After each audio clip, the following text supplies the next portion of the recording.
Good morning mga Inday. So, andito po ako sa aking kusina at ako po ay maggagawa ng coleslaw. Ayan. Cabbage at saka carrots. Ayan. Requested by aking asawa. Ayan. So, nilagyan ko na po ng all-purpose at saka itong mayonnaise. Gawa tayo mga Inday kasi masarap kumain po ng salad lalo na ngayon mainit ang panahon.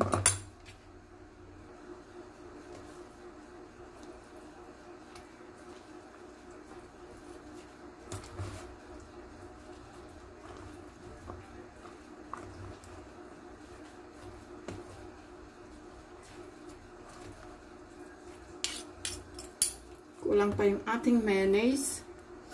So, ayan po. Ayan ang ano natin. Nilagyan ko po siya ng konting asin, paminta. Siyempre, carrots at saka cabbage yung main dish natin, yung main ano natin. Tapos, pipigaan ko po siya ng lemon para mas marami, para mas masarap po yung lasa. So, ayan. Mix lang po tayo. Parang kulang yung isang ano, all-purpose. Dadagdagan ko po siya para mas masarap. More gravy. So, dalawa po ang nilalagay ko pong all-purpose. Tapos, mayonnaise. Malaking packet po ng mayonnaise. Pero, siguro hindi naman siya maubos yung the whole mayonnaise na yan. Ayan. Tapos, halo-halo lang po natin. Wow. Isang buong cabbage po to. Ay, isang buong cabbage ba? Kalahati pala. Kasi dalawa lang naman po kami kakain. Siyempre, enjoy namin yung life namin kasi matanda na kami. O, diba? Yes! Nakuha ko rin yung texture niya. Nakuha ko na po yung texture niya. Tingnan niyo po. Ganito po yung kinakain namin sa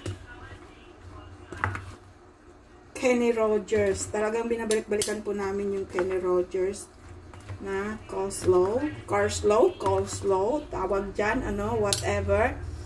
Asin, nilagyan ng asin. Nalagyan ko na ng asin, yes. So, nakuha ko yung texture niya. Kalahating cabbage na malaki, isang carrots na napakalaki, paminta, konting lemon, paminta, at saka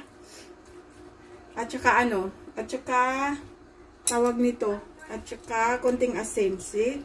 Tikman natin. O, tingnan nyo. Ang texture niya nung kinakain namin doon sa labas ay ganun-ganun.